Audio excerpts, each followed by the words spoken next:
ప్రత్యేక హోదా విషయంలో కొద్దిగా ఆయన సమావేశాలు పెట్టడం, నిన్న కూడా కిలంపుల్లాడు కాకినాడలో సమావేశం పెట్టారు. ఈ ప్రత్యేక హోదా విషయంలో అయితేనే మిగతా టీడీపీ తరపున అయితేనే కేంద్రం నుంచి కూడా కొద్దిగా పోరాటం చేస్తున్నారు. దీనికి మీ నుంచి ఏమైనా మద్దతు కానీ లేదంటే పవన్ కళ్యాణ్తో ఏమైనా డిస్కషన్ కానీ జరిగాయంటారు? లేదండి, ఇప్పుడు ఆయన రియలిస్టిక్గా ఉండాలా, అందరికీ అది వస్తే బాగుంటుంది అని ఇష్టమే, కానీ ఇవ్వాలి కదా. ఇయ్యనప్పుడు దాన్ని ఆల్టర్నేట్ ఏం చేయాలి? Definitely at some point of time it's non పొలిటికల్గా అయితే, ఆయన నాన్ పొలిటికల్గా ఏదైనా మూమెంట్ చేస్తే నేను కూడా మద్దతు ఇస్తాను. కానీ పొలిటికల్గా చేస్తే కష్టం ఉంటుంది, ఎందుకంటే మేము ఒక పార్టీలో ఉన్నాము, ఆయనది ఒక ఇది. బట్ హీస్ నైస్, ఒక మంచి ఉద్దేశాలు ఉండే వ్యక్తి. అటువంటి కూడా రాజకీయాల్లోకి రావాలి. పవన్ కళ్యాణ్ కాకుండా పవన్ కళ్యాణ్ తరహాలో మీతో బాగా పరిచయంగా ఉండే సినిమా హీరోలు కానీ ప్రొడ్యూసర్లు కానీ దర్శకులు కానీ ఎవరున్నారంటారు? ఇంకా ఇంచుమించు అందరండి. చెప్పాలా లేదా చెప్తే బాగుండదేమో, కానీ సరే యూత్ అందరు కూడా ఉంటారు కదా, వాళ్ళకు కూడా కొంచెం ఎంకరేజ్. నాకు వెంకటేష్ చాలా ఇంకా మన ఇంట్లో వ్యక్తి, చాలా క్లోజ్ నాకు. నాగార్జున ఎక్స్ట్రీమ్లీ వాళ్ళ కుటుంబం అంతా, చైతన్య కానీ Naga Chaitanya, all of them.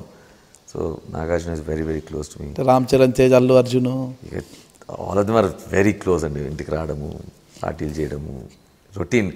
మీకు అలా హీరోలాగా కనిపిస్తుంది కానీ మాకైతే ఫ్రెండ్స్ అంతే. కానీ మహేష్ కన్నా Namrata, his wife is very close to me. Mahesh కూడా చాలా క్వైట్గా ఉంటాడు కానీ మంచివాడు. Charan is very active. Bunny is అందరికన్నా బన్నీ చాలా మంచివాడు ఇన్ టర్మ్స్ ఆఫ్ పద్ధతి, మాట్లాడడము, ఫ్యాన్స్తో కానీ ఫ్రెండ్స్తో కానీ. నేను ఒక పెద్ద హీరో, సూపర్ స్టార్ అవి ఏ ఉండవు, చాలా బాగుంటాడు బన్నీ. జూనియర్ ఎన్టీఆర్తో ఎలాంటి రిలేషన్ ఉంటుంది మీకు?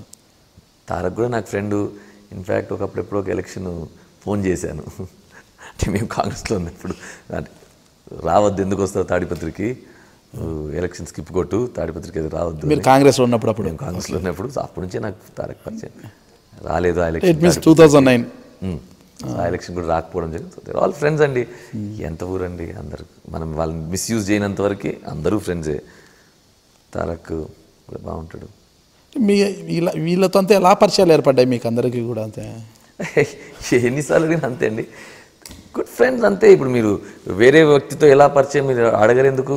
నాకంతే, వాళ్ళు కూడా ఒక వ్యక్తి అంతే, వాళ్ళ గురించి అడగరు. నాకు ఉన్నారు, నాకు చాలామంది ఫ్రెండ్స్ ఉన్నారు, అనిల్ అని, వంశీ అని, మహేష్ అని, వీళ్ళందరూ మీరు అడగటం లేదు కదా. అంతే, నాకు వాళ్ళు అంతే.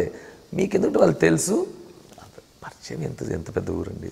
కలచడము, కలిసి తిరగడము, భోంచేయడానికి. అంటే భవిష్యత్తులో ఏదైనా నిర్మాతలతో కలిసి, డైరెక్టర్తో కలిసి ఏదైనా ఒక సినిమా ప్లానింగ్ అని ఏదైనా చేయాలని చాలా మంది సినిమాలు తీస్తారండి. ఆ బాధలు చూసి మనకొద్దు, దూరం ఉందాము.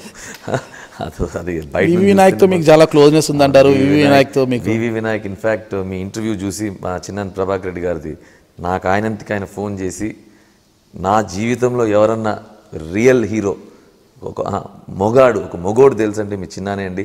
ఎక్స్ట్రాడినరీ ఇంటర్వ్యూ, ఇంత గొప్ప వ్యక్తి అని నాకు తెలియదు, ఇంత మంచి పని చేస్తున్నాడు, ఒక ఊరిని అట్లా చేయగలడు. ఆయన అట్లా కెమెరాలో చూస్తాను, చాలా పెద్ద ఫ్యాన్ నేను. వినాయక్ చాలా కథలు కూడా చెప్తుంటా అప్పుడప్పుడు. ఆయన 2-3 సినిమాలు చూస్తే నేను చెప్పిన ఇన్సిడెంట్స్ ఉంటాయి, ఎలా ఫ్యాక్షన్ ఇవన్నీ నేను చెప్పిన ఇన్సిడెంట్స్. ఆయన పేపర్లో కూడా చెప్పాడు ఒకసారి, ఏదో చరణ్ మెలడీ పెట్టి వాళ్ళ ఫాదర్ పాట పెట్టి రీమిక్స్ చేయవన్నీ కూడా నేను చెప్పినవి. చాలా క్లోజ్ ఉంటారు. వినాయక్ బాగుంటాడు, హరీష్ బాగుంటారు, రాఘవేంద్రరావు గారు చాలా బాగుంటారు, చాలామంది ఉన్నారండి చెప్పుకుంటూ పోతే. అందరూ నాకు ఆల్ ఆఫ్ దెమ్ బాగుంటారండి నాతో. పూరి కూడా చాలా బాగుంటాడు నాతో. Puri Jagannadh, all of them are very close to me. చాలా బాగుంటారండి అందరూ.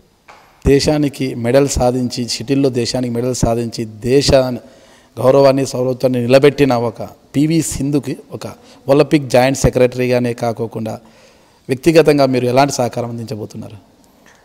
సింధుకి ఇప్పుడు ఎవరు సహకారం అవసరం లేదండి. మన దేశంలో దురదృష్టం ఏంటంటే అయినాక అందరు సహకరిస్తారు, అంతకు ముందు చేస్తే ఇంకా ఎంతో పైకి వస్తారు. షీ డజంట్ నీడ్ ఎనీబడీ సహకారం. But unbelievable for a lady to come up. ఆమెకు ఎంత క్రెడిట్ ఇస్తానో గోపీచంద్ గారు కూడా అంతే.